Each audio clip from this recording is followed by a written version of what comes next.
لە ساڵ بەسەر بڕیاری پاشەکەوتی موچە لە هەرێمی کوردستان تێپەڕ دەبێت. مامۆسا و موچەخۆران دەڵێن ڕاستە بڕیاری پاشەکەوتی موچە نەماوە، بەڵام بە شێوازی خراپتر موچە بڕین و پاشەکەوت بەردەوامە بە جۆرێک کە لە ساڵێکدا تەنها دە موچە دابەش دەکرێت.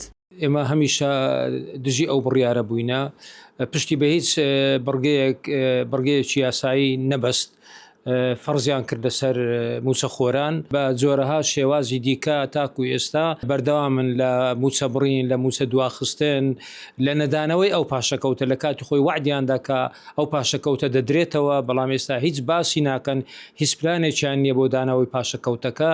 بە هەمووی غەدرێکی گەورەیە لە موچەخۆران کرا. کەسێک کە کار دەکات لە فەرمانگەیەک لە شوێنێک بەپێی هەلومەرجێکی دیاریکرا و بەپێی عەقدێک هەیە کە ئەم شێوازە ئەکرێ مافی خۆی وەگرێ لە بەرامبەر ئەو ماندووبوون و ڕەنجەکەیدا، بەڵام بەداخەوە پاشەکەوتە هەرچەندە بە حسابی هەڵەشاوەتەوە، بەڵام ئێستا بەردەوامە، چونکە ئێمە ئێستاکە تقریباً بە تەواوەتی دەرکەوتەوە کە ساڵانە 10 مانگمان هەیە و 2 مانگی ئەخورێ بە هەموو شێوازێک و ئەم خورانە یان ئەم لادانی پارەیە بەڕاستی لەو پەڕی بێ هەڵوێستی و لەو پەڕی بێ منەتی حکوومەتە لە بەرامبەر خەڵکەکەی خۆی.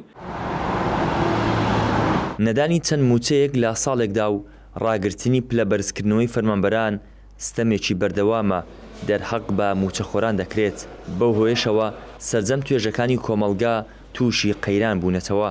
دوور لە یاسا بە زوڵم لە فەرمانبەران نەکرێ بەهۆی نەدانی موچە و پاشەکەوت و موچە بڕین و چەند ناوێکی جیاواز کە دۆزراوەتەوە بۆ تاخیرکردنی موچە، کاریگەری زۆر خراپ و نێگەتیڤی لەسەر دڵی هەموو فەرمانبەران دروست کرێ. بەڕاستی بەخۆ دەزانی هەم ڕاگررتنی پلەبەرزکردنەوەی فەرمانبەران لەلایەک، هەروەها نەدانی موچەی فەرمانبەران لە کاتی خۆی وای کردووە بەڕاستی ئەمە وەکو مامۆستا هەست بە ماناتێکی زۆر بکەین، وەکو فەرمانبەر، وەکو هەموو چینێکی کۆمەلگا، تەماشایکە دوکاندارە، خاوەن مارکێتە، هەموو چین و توێژەکان و کۆمەلگا تووشی قەیران بوونە بەهۆی نهاتنی موچە لە کاتی خۆی. موچە وەکو خۆی بە تەواوەتی دابەش دەکرێت لەم مانگەوە بەبێ پاشەکەوت. ئەگەرچی بڕیاری هەڵگرتنی لێبڕینی موچە لە 8 ساڵی 2019 درا، بەڵام لە دوای هەڵگرتنی بڕیارەکەوە بە ناوی خۆ گونجاندنەوە لێبڕین درێژەی کێشاوە و